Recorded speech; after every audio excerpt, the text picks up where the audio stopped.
সবাইকে সবাই কেমন আছেন? আশা করি অনেক অনেক ভালো আছেন। এই হলো মেহেদি, যেটা আজকে আমি পরেছি। আমার মেয়েকে সেম মেহেদি আমি দিয়ে দিয়েছিলাম, সেম ডিজাইনটা ঈদে। তো ঈদে আমার এনার্জি কুলাচ্ছিল না একদমই, তো আমি দিয়েছিলাম না। মনটাও ভালো ছিল না কোনো কারণবশত। আর এই হচ্ছে আমার বাগানের ল্যাভেন্ডার। আপনারা যারা ল্যাভেন্ডার ফ্লাওয়ার কখনো দেখেন নাই, তো এটা হচ্ছে ল্যাভেন্ডার, আর এটা হচ্ছে আমার মেহেদি ডিজাইন। তো কেমন লাগলো? আর ল্যাভেন্ডার ফুলের বৈশিষ্ট্য এখানেই যে আপনি বসলেই আপনার সামনে মনে হবে যে কে জানি একটা পারফিউম আপনার চতুর্দিকে ছড়িয়ে ছিটিয়ে দিয়েছে। এত অদ্ভুত একটা রিফ্রেশিং একটা ফ্র্যাগ্রেন্স আপনার চতুর্দিকে ঘিরে থাকে। মাশাল্লাহ মাশাল্লাহ, তো অদ্ভুত লাগে।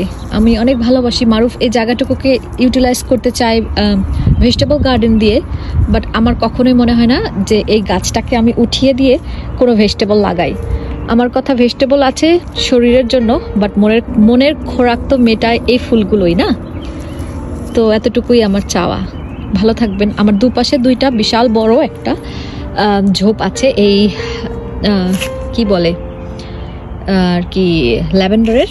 তো আমি এটাকে অনেক ভালোবাসি, এটা আমার একটা বোনাস, আমার অনেক ভালো লাগে, এটা আমার বোনাস গাছ। আর এই হলো ডিজাইন, হলো আমার ধোয়ার পরে কালার এসেছে, মেহেদির অ্যাকচুয়াল কালার। তো মেহেদির কালার নাকি সুন্দর আসলে জামাই নাকি তাকে অনেক পছন্দ করে। জানি না এই কালার কি আসলো, পছন্দ করার মতো নাকি অপছন্দ করার মতো। আমার তো মনে হয় সব গুজবের কথাবার্তা, বাট কালারটা আমার কাছে ভালোই লেগেছে। আপনাদের কি মনে হয়? ল্যাভেন্ডার আর তার সাথে আমার মেহেদি ডিজাইন। কিন্তু আজকে কয়েক বছর পরে মেহেদি দিতাম।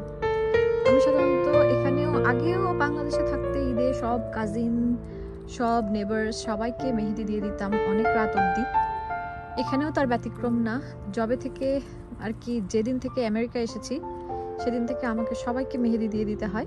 তো আমার এনজয় করি, আমার ভালোও লাগে ওটা করতে। তো এখানেও তার ব্যতিক্রম নয়। সব ঈদ আসলে আমার 4টা পর্যন্ত জেগে থাকতে হয় আর সবাইকে মেহেদি পরে দেওয়ার পরে আমার আর এনার্জি কুলায় না যে আমি হাতে মেহেদি লাগাই। সবাই আমাকে বলে যে তোমার ডিজাইন কি হবে, তুমি কি লাগাবে, বাট আমি কখনোই বলি না, মানে কখনোই দেও না, আমার ভালোও লাগে না। কারণ এত মেহেদি পরানোর পরে নিজের হাতে যে একটু সময় করে সুন্দর করে মেহেদি পরবো, ওই এনার্জিটা আসলে হয়ই না।